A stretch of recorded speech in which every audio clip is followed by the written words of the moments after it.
pourquoi vous avez décidé de rentrer au bled en vacances au Maroc en train, mais vous aviez déjà fait, je le sais, Istanbul-Téhéran en train. Donc on peut dire que vous êtes fasciné par ce moyen de transport d'une certaine manière. Un des chapitres du livre, c'est « Je suis une fille du train ». Oui, moi j'ai grandi avec le train, je ne conduis pas, je n'ai pas la voiture, et donc du coup, mon moyen de transport le plus naturel, entre guillemets, c'est le métro à Paris et le train, pour rentrer chez ma mère en Sologne, et puis pour partir un peu partout en Europe et ailleurs.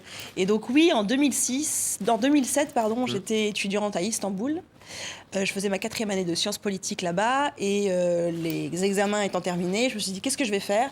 Je vais prendre le train qui fait Istanbul, enfin qui faisait, puisqu'il s'est arrêté maintenant, Istanbul-Téhéran, en 3 jours.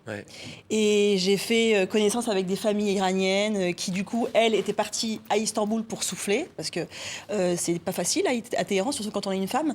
Et donc, c'était génial. J'ai fait connaissance avec des familles iraniennes extraordinaires qui m'ont pris un peu sous le bras. Et 3 jours, c'est incroyable quand même. 3 jours, c'est une aventure. C'est un voyage dans le voyage. On voit le lac de Van, on voit le mont Ararat au loin, on traverse toute l'Anatolie. Enfin, c'est extraordinaire. Et donc, oui, le train, c'est ma grande passion. Et qu'est-ce qui fait qu'un jour, vous vous êtes dit, je vais emmener aussi les enfants et on y va tous en famille? En général, c'était plutôt l'avion pour aller au Maroc et à Casablanca? Oui, alors la voiture avec ma famille quand on était enfant, et puis ensuite je me suis mariée, j'ai eu mes enfants et on allait au Maroc plutôt du coup en avion, effectivement. Et en 2022, après le Covid, les frontières avaient été fermées pendant un certain temps, les frontières rouvrent et tout le monde se rue pour aller prendre un billet d'avion pour rentrer au bled, que ce soit la Tunisie, l'Algérie, le Maroc. Et moi je regarde et les prix sont incroyablement élevés et je me suis dit mais c'est pas possible, je vais pas mettre autant d'argent pour aller prendre l'avion. Et donc c'est là que je regarde le train, parce que je l'avais jamais fait avant, ce qui est assez fou quand même. On voit les photos de votre périple. Voilà, ce qui montre à quel point on est figé dans des manières de voyager. Et donc, je commence à faire le voyage, enfin, à construire mon voyage, et on décide de partir en train en 2022.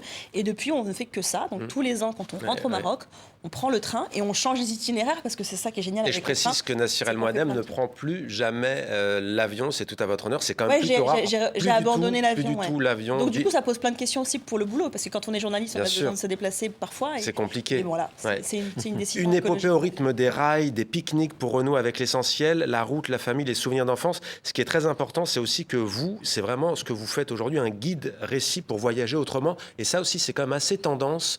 On imagine que ça va beaucoup plaire et questionner beaucoup de franco-marocains notamment. Oui, et pas que, c'est un guide pour tout le monde en fait. C'est vraiment un guide pour ceux qui ont envie de voyager autrement et qui se sont jamais lancés, quoi, qui se sont toujours dit ouais, c'est pas pour moi, c'est un peu compliqué. Surtout quand on a des enfants, moi j'en ai 3, et donc du coup forcément je fais aussi l'itinéraire en fonction.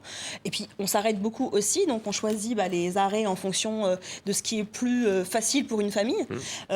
Puis voilà, je donne des conseils sur les itinéraires, je donne aussi des petites recettes que ma mère nous faisait quand on prenait la voiture pour aller au bled, et donc du coup je les fais aussi. C'est une manière aussi de faire participer les enfants, donc voilà. Et puis on construit le voyage tous ensemble. C'est une question de voyage, et puis c'est aussi une question d'affirmation de qui je suis, parce que je trouve qu'en France aujourd'hui, il y a des débats extrêmement haineux sur la question autour de l'immigration. Et moi, j'ai aussi voulu dire que, en fait, nos immigrations, elles sont aussi joyeuses. Et ces voyages-là, c'est de la joie, c'est du plaisir, c'est à manger, c'est des découvertes, c'est beaucoup de fraternité aussi quand on prend le train, parce qu'on découvre plein de gens. Et ça, c'est important, et je voulais remettre ça au cœur du sujet. Et dernière chose, je voulais aussi que mes enfants s'approprient cette histoire-là, parce que mes enfants, ils sont nés en France, moi je le suis née aussi, mais ils sont encore plus éloignés de cette histoire de l'immigration, et c'est aussi une manière de leur transmettre leur autre identité, marocaine, africaine, le maghrébine. Train, vecteur de transmission qui va très vite, mais qui permet de voyager autrement. Le train, c'est aussi du lien social et du lien politique. Les régions dont je parlais, en fait, elles ont été coupées, les lignes ne fonctionnent plus. Et pareil, on voit en France que de plus en plus, les lignes qui amènent vers les petites zones rurales ont tendance à disparaître. Et du coup, en font des zones aussi qui virent vers les extrêmes. Mais c'est de la contemplation, le train. C'est de la contemplation, aussi, c'est génial pour ça. Voilà qui donne envie.